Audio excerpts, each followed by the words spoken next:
Yay, welcome to Jesus Energy. I'm so excited you're here. It's going to be a really good day. We have an amazing guest here today. My name is Kate King. I am honored to be your host. This space is created for us. It is dedicated to anyone that wants to move into a more experiential dimension of Christianity, to all of us that want to feel spiritually expansive and curious while also rooted into the love of Christ. To those that are trying to figure out if there is still a Christian, but know that they love and long to cultivate a relationship with Jesus. And to anyone and everyone that wants to cultivate heaven on earth and come more fully alive. This is for us. In today's episode, we get to connect with Seye Kuyinu. He is incredible. He is okay, I thought I was a deep deep spiritual thinker in person, but boy, and I don't like to compare, but I just wow, his depth, the way that he looks at the world, and his ability to be unattached while also deeply present will stick with me forever. He is an incredible human, a writer, a spiritual teacher, a facilitator of meditation, an author. He has a new book on its way. And wow, an incredible human and a joy to be with. I said this during our conversation. I felt like a better person, a better version of myself, simply getting to take in his teachings. And I sense that you will feel that way too, that this will be a blessing and a gift for you too, as it was for me. I hope that this just adds life to your day, life to your week, helps us think about God, Jesus in a new life-giving way. That was one of the huge themes of this conversation is aliveness and following aliveness. He taught me new ways to think about thoughts and how they arise in our lives. He offered the most beautiful healing practice, way he defines unconditional love. And a couple things that he said. Everything we call a thing finds its origin in silence. And if we pay close attention, there's only God. How beautiful is that? I pray that this is a gift to your day, adds life to your day. Let's get to it. Let's come more fully alive. Thanks for being here. You're amazing. You're amazing. You're amazing. You are a gift to this world, being simply who God made you to be. Let's go. Yay, I'm so excited to be here with Seye Kuyinu.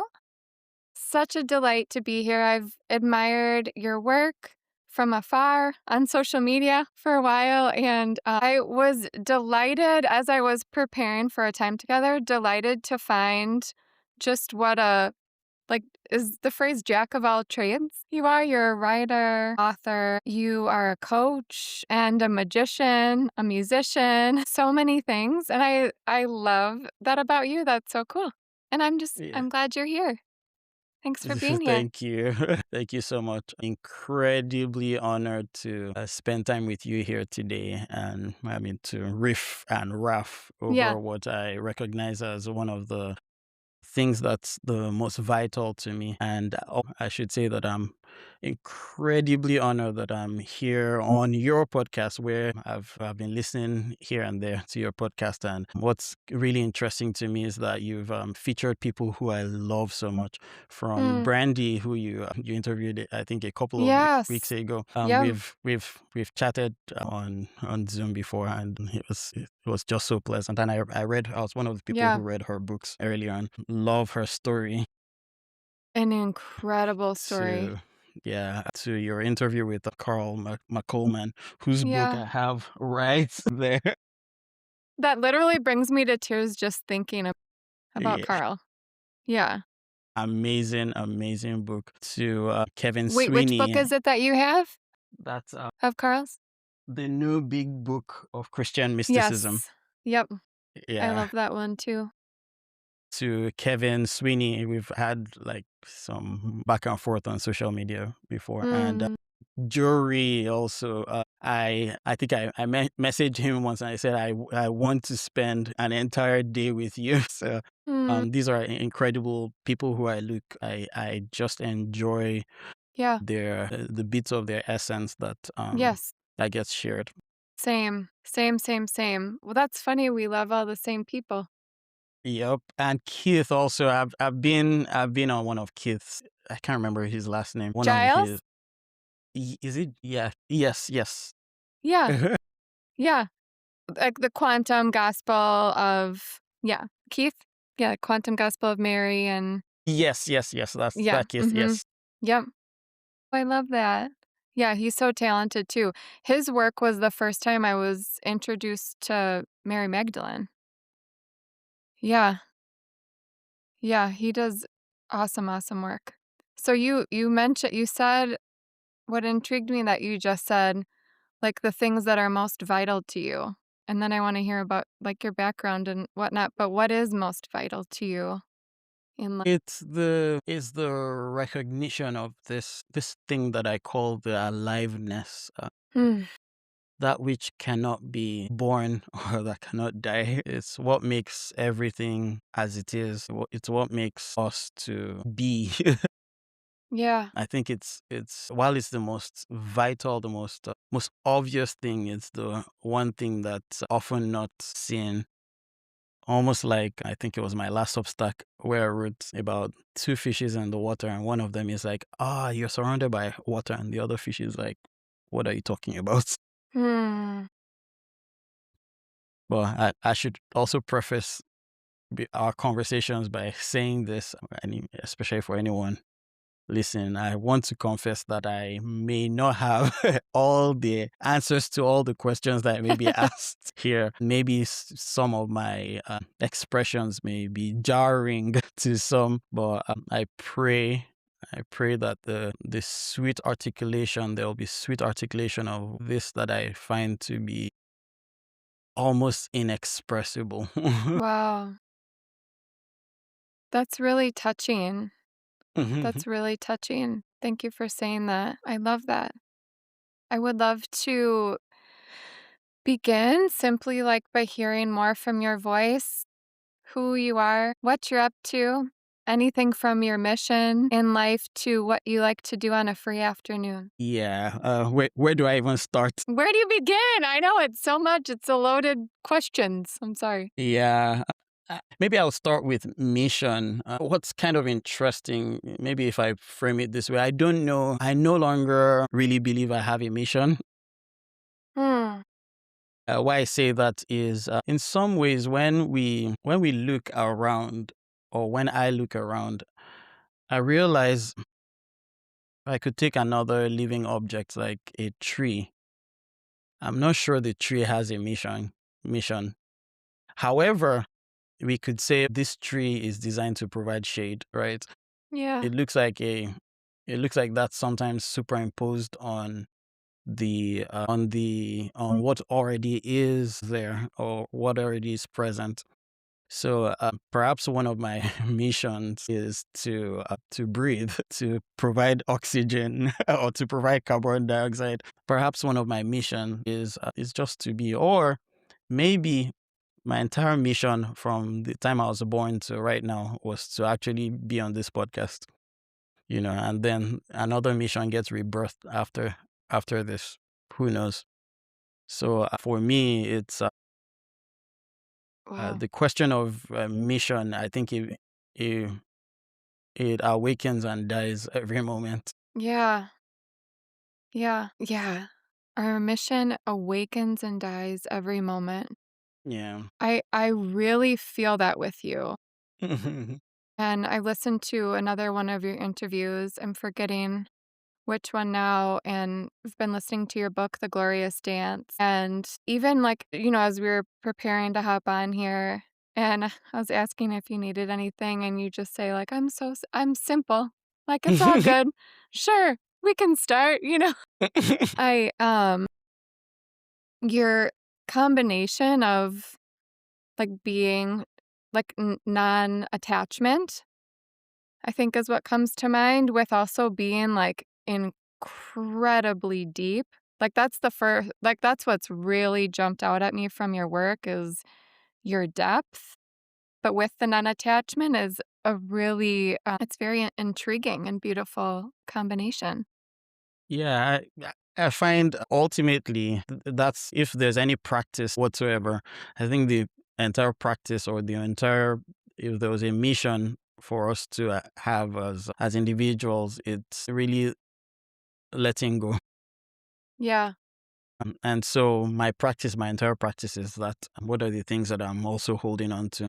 yeah, What are the wow, what are the identities I have that have been created that I need wow, to also let go of? What wow, are the desires that I am so adamantly chasing that I also need to let go? You know, wow. what are the superimpositions that I'm saying I'm demanding of life to honor when I should be letting go? I think that has been my entire practice. Yes, I feel I'm just taking notes right now.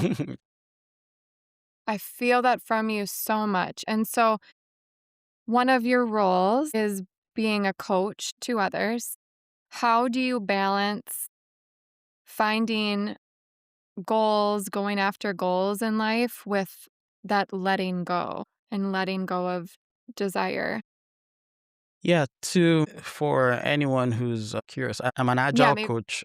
Yeah, thank you. I work in corporate America as an agile coach, which is really in some ways helping software development teams and executives to define work clearer, to deliver more efficiently, more to deliver value more efficiently. And as a coach, one of the for anyone who's a coach, not the Instagram or TikTok coaches that I see out here. For coaches, a lot of what is asked is, or one of the skills of coaching is being able to ask very powerful questions, Yes. because what questions do is they help the mind to reorganize itself in the way it sees a particular object. Yeah. So when I work with Hmm. people, whether in my with my practice with High Lifer, which is my coaching outfit, or within the corporate space, it's Yeah. what questions can I how what is this where's this person standing in relationship to an object, whether it's a deliverable or whatnot, and how can we what are the questions that can help them to see the other side. So the result or the outcome of a coaching interaction for me is not it's not tied to an outcome. It's just Wow. tied to being able to help the person to adjust. But then when it comes to Mm. goals, I find that I see goals a little bit different these days. Goals are, well, maybe in the corporate space, we want to achieve goals and whatever. There's a relativity to those goals. If you ask the question, then what? So you achieve the goal, then what? Then you get that, then what? Yes. Every single goal goes back to one thing: Yeah. fulfillment. Yeah. Or if Yeah. you even tie fulfillment, if you keep asking what fulfillment does, it's happiness. Yeah. And I find that what we are looking for when it comes to happiness, maybe we start from there. Yeah. Maybe it's not the things that we try to chase. We probably need to start from what's blocking us from seeing what it is, the outcome that we're looking for in the future. What's Yeah. stopping us from seeing it right here and right Yes. now. Yes. Yeah. That's So beautiful. it's holding those two things Yes. in Yes. together. I appreciate that so much. I'm realizing I don't know a lot. How did you grow up in terms of how you view and related to God? And how has that shifted over the years, if I may ask? Yeah, I grew up. I would say, well, first I'm Nigerian. I was born and raised in Nigeria, and I was born to a Christian family. In fact, my dad was a pastor. He's Oh, late I now. didn't realize that. Yes, Yeah. and I've been in the trenches of the church life. I would say there was a period where I more or less walked out of the church to explore, what I found to be traditions that were more practical. Yeah. And what I found is, especially because I was raised Christian, what I found is language in the same things that are talked about in a lot of the, particularly the Eastern practices, I can find expressions in Christianity. So a lot of Mm, my writings, of course, I would write a lot about these expressions. A yeah. lot of Bible verses points to something so very tangible in my own experience. And I would say, while I played in the church spaces, I think for myself and from a lot of things that I see, a lot of it is not a lot of what I hear and how people hold truth is more dogmatic than alive. And so for me, some of Oh, these things are I find language in Christianity, and I find that in a lot of the expressions that are recorded of whether it's Jesus's expressions, whatever was yeah. recorded of or said to be attributed to Jesus, have so much truth.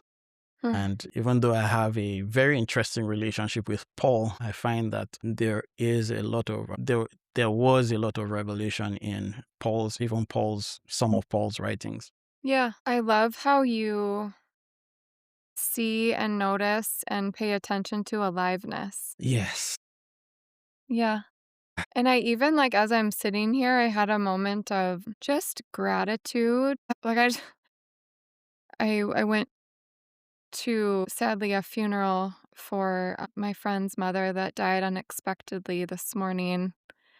And Ugh. our like garage is being done, my kids are home from school, like those life things. And I don't want to put the funeral next to those things. I mean that with as much Mhm. respect as possible and care. I don't know. I just like this is just coming at an interesting time. Mhm.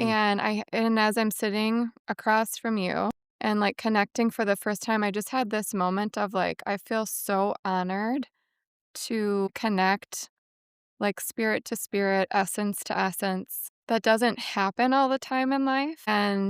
Or maybe I'm just not aware of when it's always happening. And and I felt from you, I'm trying to let myself like say out loud some of the things that I feel like energetically without without being if it's really weird, you can just ignore me. But I could feel like you have a very big spirit.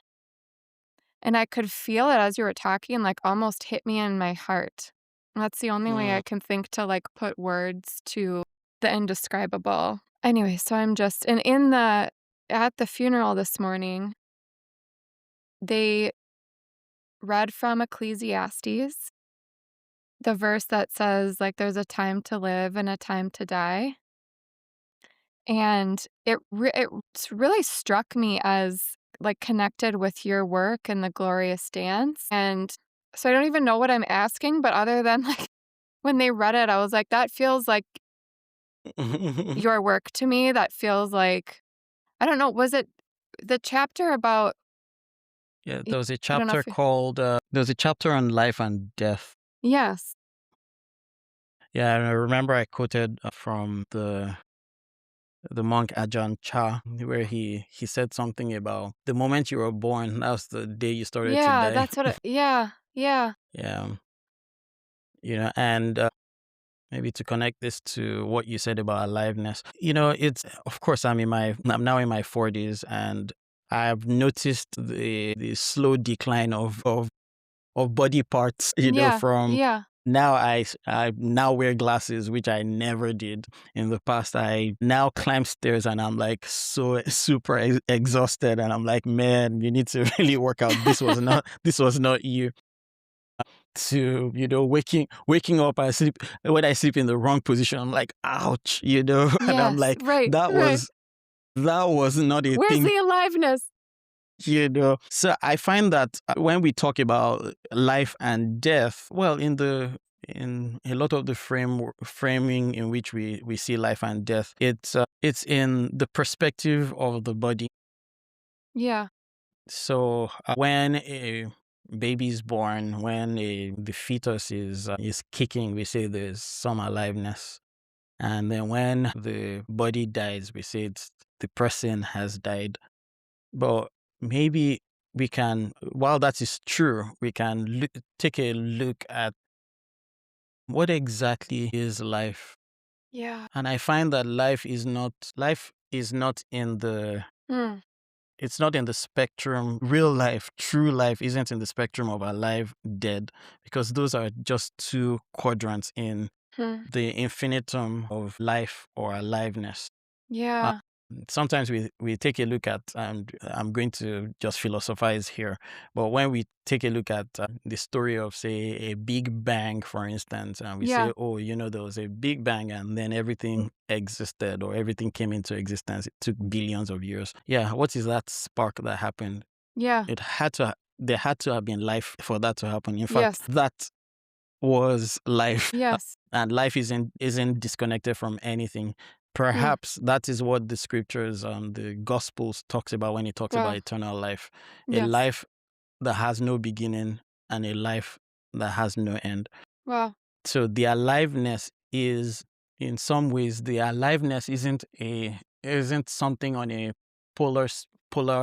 polar on a pole. It's not something on a spec. It's not anything on a spectrum. It Yeah. is the spectrum Yeah. itself. So that I find expression as Shay, or that you find expression as Kate, Yeah. that anything exists at all Wow. is a property of aliveness.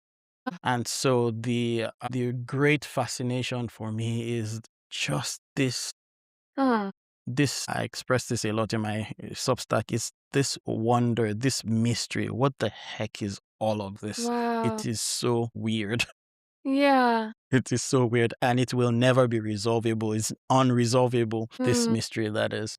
So, what do you think the purpose is for us coming to Earth and aliveness expressing itself through Shay and expressing itself through Kate? What do you think is the purpose of that? Yeah, I have a very controversial view on that, and Fun. yeah, I I find I find in myself, when we sit long enough in silence and Yeah. we're able to observe the apparatus called the mind. The mind is the thing that creates polarities. It is the thing that has a start and an end. It is the thing that Yes. sees good and evil. It is also the same thing that Yes. sees utility or non-utility. Wow. So when the mind isn't actively making judgments, Yes. I find that the conversation of purpose doesn't exist. Hmm. So, why does anything Hmm. exist at all? I'm not Yeah. sure that there's any purpose. And I know this does sound nihilistic. I would say there's the good news in that. And the good news is that everything, every single thing, every atom, every movement, every wave is being orchestrated by that which is transcends even the knowing of that thing. And what I Wow. mean by that is purpose and reason and reasoning for why any of this exists cannot be found, will not be found on this plane of interpretation, or this plane of reference. If anything, maybe the purpose of anything is just pointing back our attention Mm. back to Mm. that which everything else comes from. Mm. So if that's a purpose, then maybe that's the only purpose. Wow. So stunning. Makes me think one of my teachers described unconditional love as the ability to see good and bad in everything, or like the light and dark, like seeing the whole of everything. And that's kind of like how I'm hearing you articulate this. It almost feels this like watching from over here, but then it's like from that very state of watching, you're coming back to seeing the very Yeah. thing from which you came. Kind of. Oh Yeah. yes. It's Yes. if I could add to the definition of unconditional love, it's Yeah, seeing please. that it's seeing wholeness. So if Yeah. I had Yes. if I had, this is for anyone who's just listening to this, I'm holding a notepad, but oftentimes we want to see this one side of it and say this other side doesn't really exist, or this other side should not be there.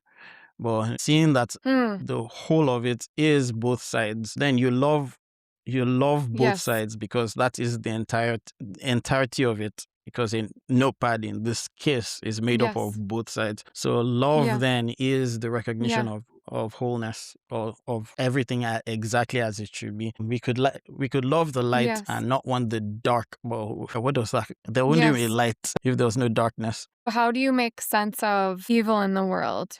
Pain? How do you Mm.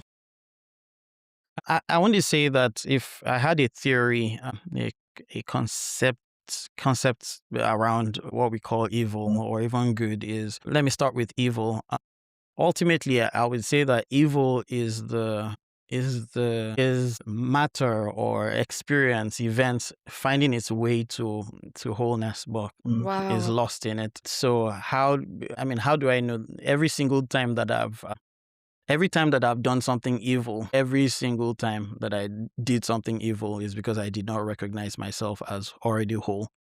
And Mm, so if I do not recognize myself as already whole, I'm going to want to take shortcuts. And in doing that, what I'm doing is not trusting myself as source, or trusting the source that is in myself. And mm. so when I see that in more of a systemic aberration, in a systemic situation, what the system is trying to do is to reconcile, to take shortcuts to wholeness. So also, when we look at the flip side of evil, when we say good, also we also want to be careful that what we define as good isn't some form of evil that we've recognized as good. I mean, Wow. there was a time when some people thought slavery was good. It Mm, was accepted until in our recent times when we're like, oh, that was inhumane. wow. We've historically, as we evolve as a species, we tend to shift the lines of good and evil. Mm, Yeah, but good ultimately, and if I would find a definition for it, good ultimately is the I wouldn't even put good in the sense of, sorry, that's Milo. Milo, your buddy. Yeah. yeah, Milo, come here. Milo. You want to say hello? Come here, Funny, my guy just Milo. came to the door. Come on, huggies, big hug. Milo? What kind Say is hello. Milo? He's an Aussie doodle. Say Oh, he's say an hello. Aussie doodle. Hi, sweetie. Oh, my best friend is right. He was sitting in here with me, but he does not like when I close a door. Like, he's like, I need to be here, but To I have also need to act. be there to my Yeah. kids. Like, and I love that. Yeah, so what I was saying with good and evil, if on a relative scale, good, we have to be careful that what we call good isn't something that also changes line. But if we look at it from what I would then call the absolutes, the convergence of what good and evil is, Yeah. good then is recognizing those parts, the good and the evil as being good, or finding Wow. goodness in both sides. So if someone is treating me bad, what's Wow. the good that wants to hatch out of that? Wow. What's the good that's being misplaced in that? Wow. Yeah. That's such a wise and compassionate perspective Mm. and so grounded. I really appreciate that. Mhm. It makes me curious. You are like incredibly intelligent. I'm just curious, what are you reading right now or what are you learning right now? Like what do you feel like is growing in you at this moment in time? Well, reading, coincidentally, yeah, I have Do you these have a books on stack? my table. Believe it or not, I'm reading all these books at the same time. That's the And best. this is That's the best. Well, yeah, what do we the have? Snow Leopard by Peter Mathiasen. We're currently reading this in the meditation group. And Cool. I recently got James K. Smith's book, Make Your Home in the Luminous Dark. Cool. probably someone you may want to get on your podcast. Yeah. Just finished reading John Rainey's Finding God, Losing God, Becoming God, Wow. and Michael Pollan's latest book, A World Appears, and of course, my daily companion, the Tao Te Ching. Oh, yeah. If Yeah, I don't know. What am I learning these days? I don't know if I'm actively learning or just, I mean, from a more secular perspective. Well, of course, learning, things in IT, my field. But other than that, I don't know if I'm learning anything as much as I'm enjoying the words and the Mm, expressions coming from mm, these books. I love Yeah. that so much. For some reason, that makes me think about how you are a magician Yeah. and you love magic. I'm curious what have you learned about God through magic? Yeah, one of the biggest, just in case, the first chapter of This Glorious Dance was called Illusion, and I started with a story of magic. So at some point, I used to do for friends, for mostly friends and Yeah. friends of friends. I used to do magic shows for, their kids' parties and things like that. And there had been, I think, two or three different occasions where I would do this magic trick where a ball goes into through one ear, comes out of the other ear, then pass the ball through someone's ear, then put it in through someone's mouth. Just a light illusion. And Yeah. while doing all my routine and everything, I'll forget to remove the ball from someone's head, and then suddenly at night they can't sleep because they believe there's some light inside their head. And with adults, I do this probably every gathering, or everybody who knows me in person knows I would do some magic trick, or one, two, three, four magic tricks. But one of the things that's interesting about magic is, in fact, I should say this. I know I've done a trick once where someone was so convinced that I was diabolic, and I say they're all tricks. And when you know how the trick is done, you can't unknow it because it's so Yeah. obvious in front Yeah. of you. And I Yeah. find that life is kind of like that. Our perception of the world it seems very real. It seems a particular way, but your eyes get open, Yeah. or as I described it, when you see, then it becomes clear that everything that's perceived is not as it is. I would have used the word it becomes clear that it's an illusion, but perhaps I would say what we think we know is not exactly what it is. It's Yeah. appearing to be as we think it is. Mm. Have you felt like there's a time in life where you felt that way? Like, "Oh, I'm seeing life for the first time in a way that wasn't what I thought it was." Or like you see more through like the eyes of love is like what's coming to me. Like the best way I can think to describe it. I would say that's more frequent for me now than it was before. As a matter of fact, I would say it's the other way. Oftentimes, I would forget how, because of course I've spent 40 years of my life, or 30 something years of my life seeing the world a particular way, Yeah. that I forget that it's not the way I've been looking at it. But yes, very often it's immense. There's not a day. There's probably not a 3 hour period where I'm not incredibly shocked that life is happening. And because I know that life is happening, I'm also in some ways it's so clear to me that nothing's happening by my doing.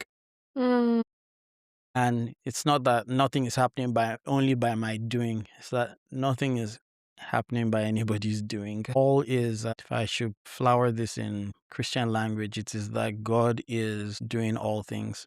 mm. Yeah. I love that. That's so beautiful. Yeah. I love the balance that you seem to see God with like this all powerful God outside of us and also within. Like, I hear you kinda speak to both, and it just makes me smile.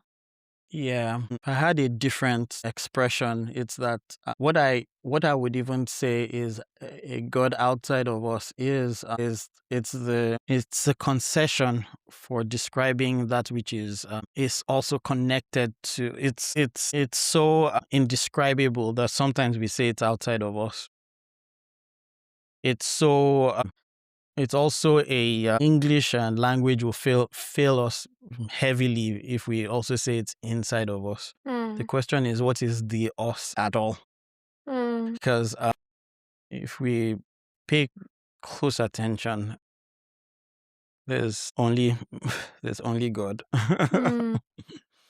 Yeah. So my expressions, That's so my beautiful. sense of being a person, they're all, Mm. as Paul would say, in Him. Yeah, yeah. And you help facilitate a meditation group. I'm forgetting meditation chapel, right? Yes, the Peace Chapel of The peace. meditationchapel.org.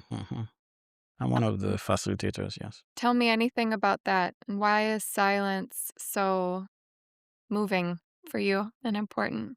If I would I would struggle, but I would succeed in failing to describe this. It's so clear to me now that everything that we call a thing is finds its origin in silence. And so when we have the more outward invocation of silence by going sitting down in meditation or shutting the doors to be with ourselves, what we are really doing is creating the atmosphere for us to notice where everything is coming in and out of.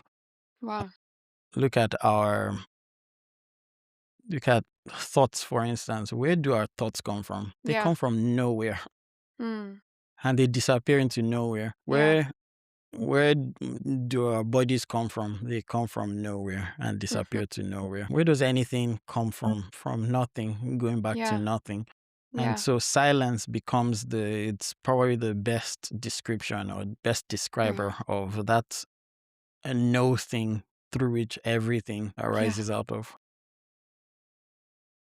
Yeah. That made me think of something that struck me in the Glorious Dance was I think that's where I heard you talk about it, was about thoughts and, like, just you said something like every word that we say is a vocalized thought, and just, like, the importance of our thoughts and awareness of our thoughts.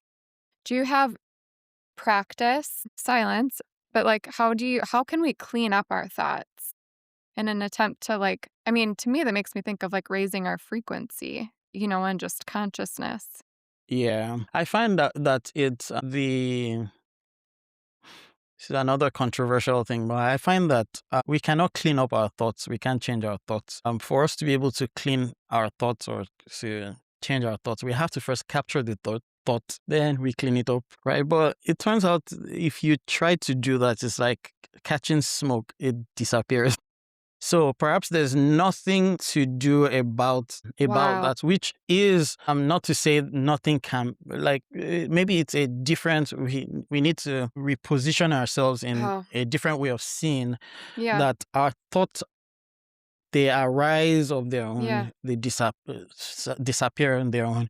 Well, something interesting happens when we're able to recognize or to see our thoughts, yeah. when we spend enough time to have them be seen, they seem to change Wow, their texture, or if I wow. then use your language, they begin to change their Mm, vibration.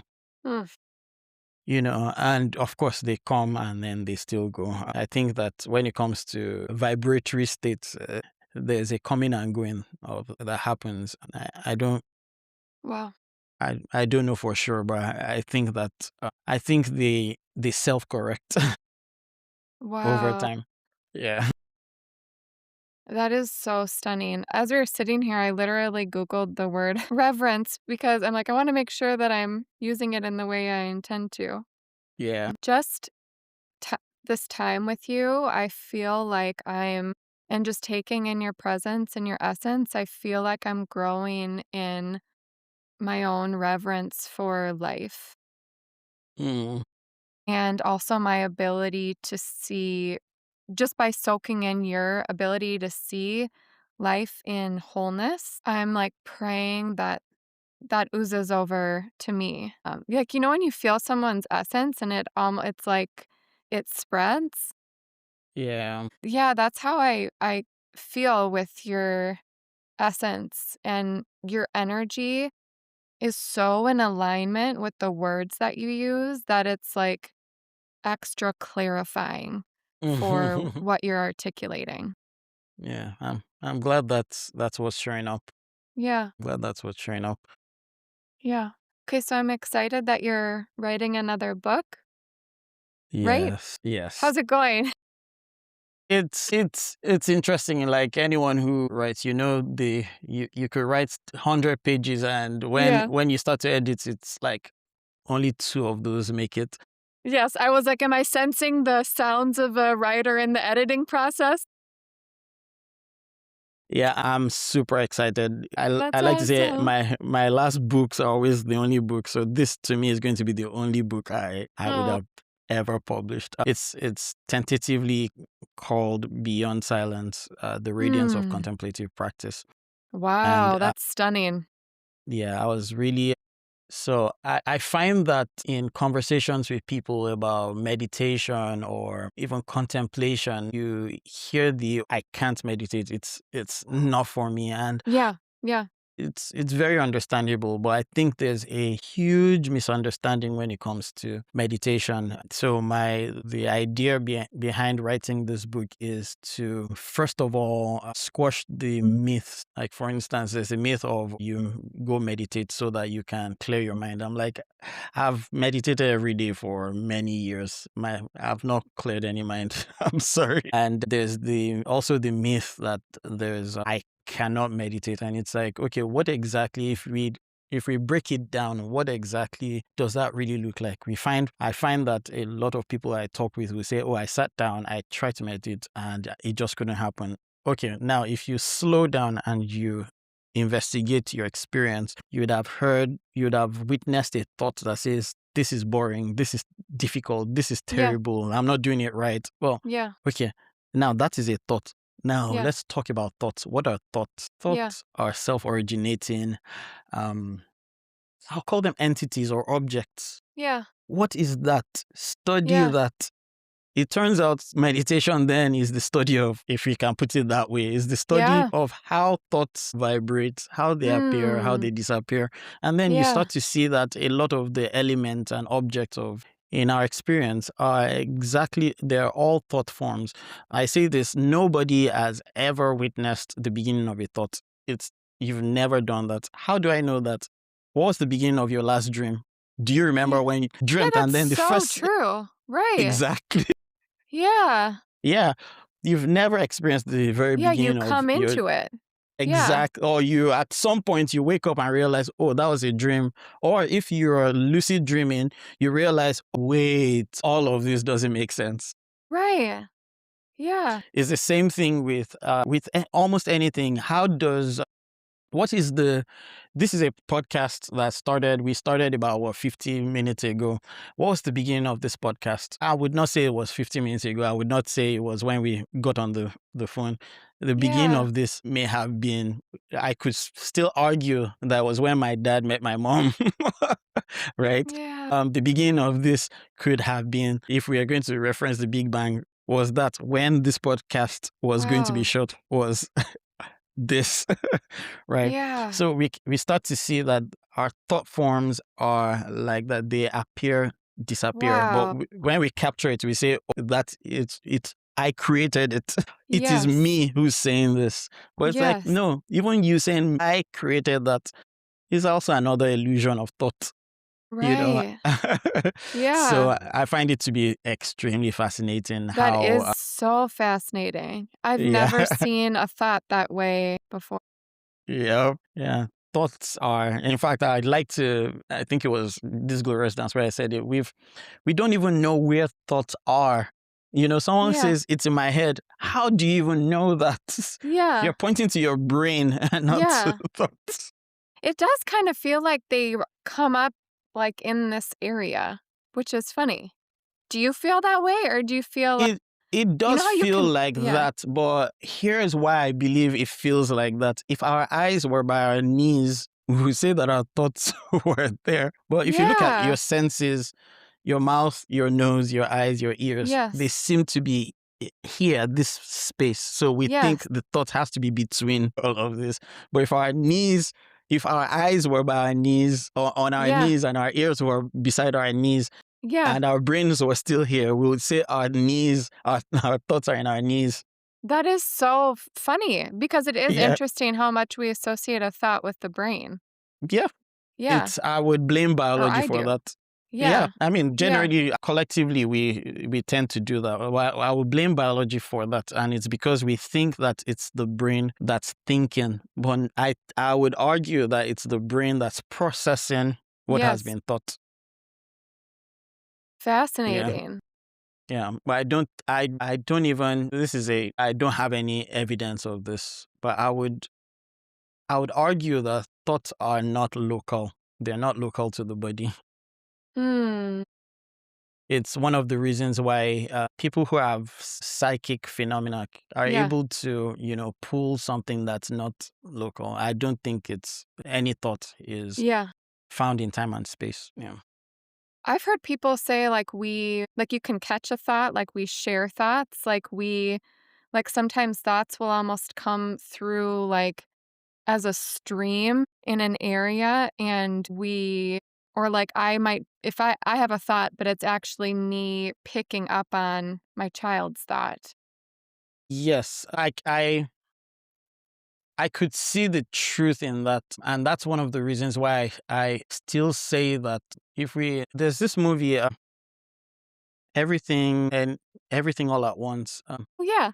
Yeah. Yeah. Did you notice how when they needed to transform into, into a different scene or something, they would do something stupid like eat a chapstick or Oh, yeah. or Right.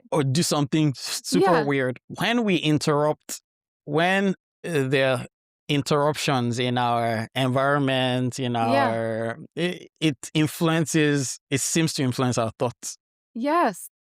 It's perhaps the reason why we love vacations, right? You change your vacation and suddenly you feel, or change your location and suddenly you feel relaxed. What's the relaxedness? You're still carrying Yeah. the exact same things with you. Yeah. Yeah. Yeah. So I could see the truth in being in a different place and experiencing thoughts differently. And part of that is our environment. Nothing is separate from anything. So our environments carry their own life, and somehow the life in the environment can also be a factor of that transmutes into thoughts. And so for people who can experience auras or Mm. Yeah. spirits and things like Yeah. that, Yeah. that's probably a explanation. Huh. Do you think that, like, we'll be, like, in a state of nirvana or, like, heaven? Do you think that someone would be without thought? The Like, question do you then think we lose becomes, thoughts? Yeah. I don't know if I have an answer to that question. One, because I've not been in heaven or nirvana, but also I think if I could attempt to answer that, what do we if I would say thoughts are probably different than thoughts are channels in which we find expression. Hmm. Thoughts are objects, pass and go. Yeah. They explain our experience. Perhaps experience is something totally different and may not be. If one is in a different state, whether there's heaven or nirvana or something, perhaps it's a different type of experience that has nothing to do with thoughts. I don't know. Yeah. Yeah. So, would you say the goal of meditation is to, I don't know how to word this, but it's not to be like without thought? I would Would you say it's say to become aware of a thought or not even that? in some ways, if I framed it this way, the moment you put a goal to meditation, Yeah. you've already lost. That felt wrong as I said that. Yeah. Yeah. Yeah. But if there should be anything, it's that we find an opportunity to disconnect from the active activity of doing and just be. Because what then happens over time is we start to see how things arise and fall. So if there's any, I won't call it a goal per se. I just call it just sit down. That's all. Just sit down and close your eyes. That's all. Whatever comes out of that, it was the goal, and every day is going to be different. Mm, I love that so much. Time has just flown. Oh my gosh. Yeah, I see that. Can I Yeah. ask you some rapid fire questions Yeah. to Yeah, feel close? free. Hmm.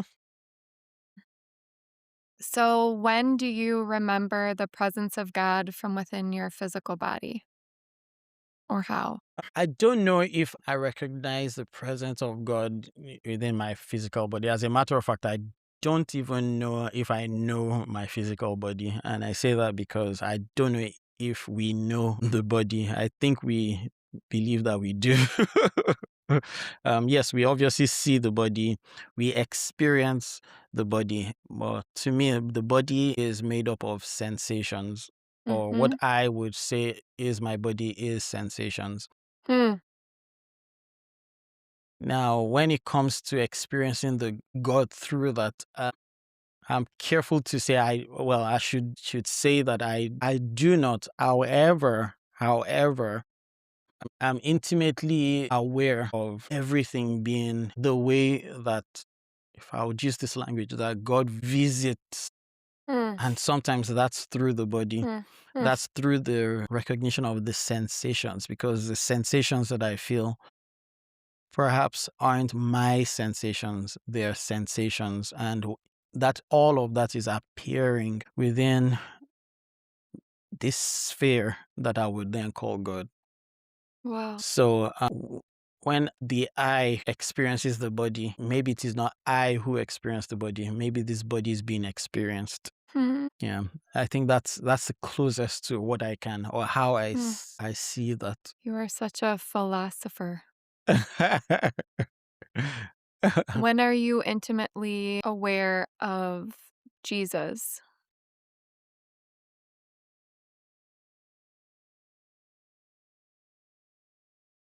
If I would, I see Jesus, once again, this is obviously going to be more controversial. I find that Jesus is, who I see as Jesus is the one who was written about as whose life and death was written in a way that it looks like a blueprint for how we can live. Mhm. I I do not experience Jesus in that way. I am more, I'm in awe of the life of Jesus, and I see Jesus as the stories and the recordings of the life of Jesus as something that moves me very deeply. Mm. Yeah. But then when we talk about if I could borrow of what I would express as the Christ, I find more, well, in fact, if I should put it this way, the expression of, I find there to be a richer expression in the knowing of the Christ, or in being in Christ, Mm. in experiencing myself in Christ, Yeah. which I would say may be arguably different than Jesus. Mm. Yeah. That's so beautiful. What does faith mean to you? It's I could talk about this for forever, but I Really? would. Yes. Faith is when I have faith, I'm intimately aware that I am not my own. And if I realize that I am not my own, then I'm fearless. when that happens. And when I'm fearless, then that is what I call faith. Wow. It's really the recognition of myself as not separate from the mystery. So faith is realizing that if I'm falling, I'm not really falling. I'm being held. It's recognizing that if whatever is happening in life to this big old important me is being held within what I'll call God. Yeah. Yeah. I was gonna say this at the end, but I'm just gonna say this now. Like I feel like a better version of myself, like just getting to learn from you today. Mhm. And I feel maybe that sounds like self-focused, selfish, but just like your essence is just such a gift.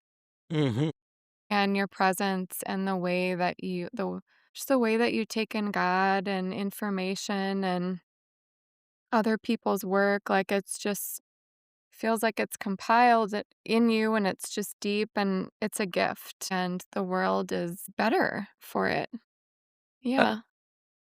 I hope so. It's grace, Yeah. baby. It's grace, Yeah. baby. Yeah. I can't claim ownership on Yeah. of any of this. I'm glad that's what's being expressed, Yeah. what's being outpoured. Well, Yeah. Yeah. none of it Okay, I is have me. two more questions. Yeah. That's okay. How do you hear from God and what are you hearing right now? Okay, I'll also be slightly controversial here to say that I do not hear from God. I love that. Yeah, I do not hear from God. However, I love that. you know, I find that if I will put this as nicely as I can, I find that many people who claim to have heard from Right. God have Yeah. done the most harm in this Yes. world. Yep. God seems to, talk to our convenience. Yep. Yeah, I do not know if I hear from God. However, what's so beautifully seen here is that in some ways, life moves, life unfurls. It takes a form of its own. I'm Yes. here sitting with you, and after this recording, I don't know, going to take a walk or something.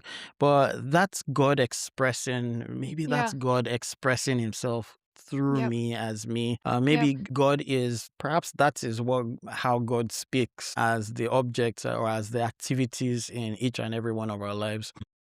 Maybe that's how I hear God, but I wouldn't put it in the sense that God speaks to me in a way that I hear or perceive or intuit. I think that I'm being moved by this great mystery, this thing that I do not know. I mean, I Yes. I sometimes sit down and think about the fact that when I sleep, I'm not keeping tabs of my breathing. Yeah.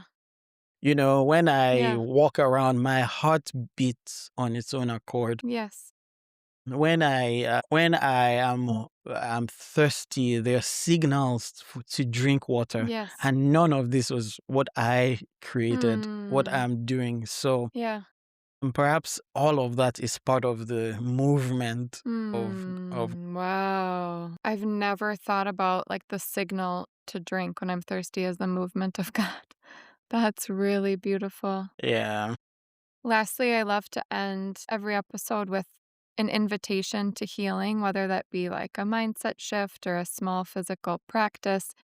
Is there anything that comes to mind that you would like to invite us into that experiencing of aliveness for the week ahead? absolutely. My soft stack is made up of a lot of practices. So the question is how much time do I have first and foremost? I mean, you do you. I just have to bring my kid to ballet Okay. in Let's in 15 let's minutes. let's do 6 minutes then. This is a practice that I'll have with eyes open for anyone who's listening. Eyes open and eyes closed, but we'll start with the eyes closed. If we could settle into our bodies, feel what we are feeling whether it's the noticing of breathing, like me, the agitations in the hands, the sense that there's some sensations all through the body, whichever it is. Just lean gently into whichever surface that you're on, whether it's a chair, on your feet, in your bed. That will ask a few weird questions. They seem impossible, but they're doable. For the next 1 minute, I want you to imagine that you have no name, no gender,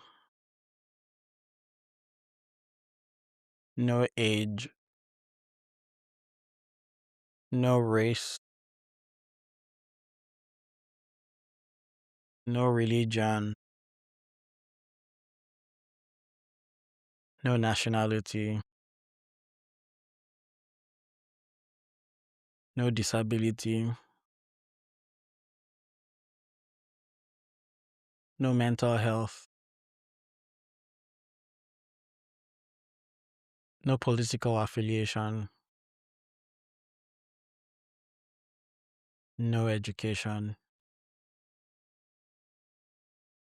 no family history, no social status, no economic status. You're laid bare, totally empty of labels.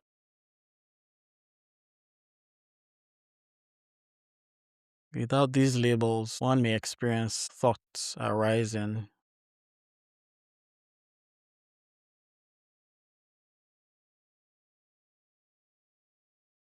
One may experience sensations as they play in their consistencies. Now you may begin to notice that if you notice anything, you cannot be the thing that you notice. So the question is, who is it that notices? And with this, with the eyes open, you can gently move your eyes around the room without resting attention on any object whatsoever. You may notice that the eyes see unobstructed if you have eyes to see. The eyes have none of the objects they see stained by what it sees. Perhaps there are sounds that come through the ears. The ears are not stained by their hearing. Perhaps that which listens, sees, is unstained by the object. That's one thing that we can come back to from time to time. And with that being said, we can open our eyes, and I hope that was great practice.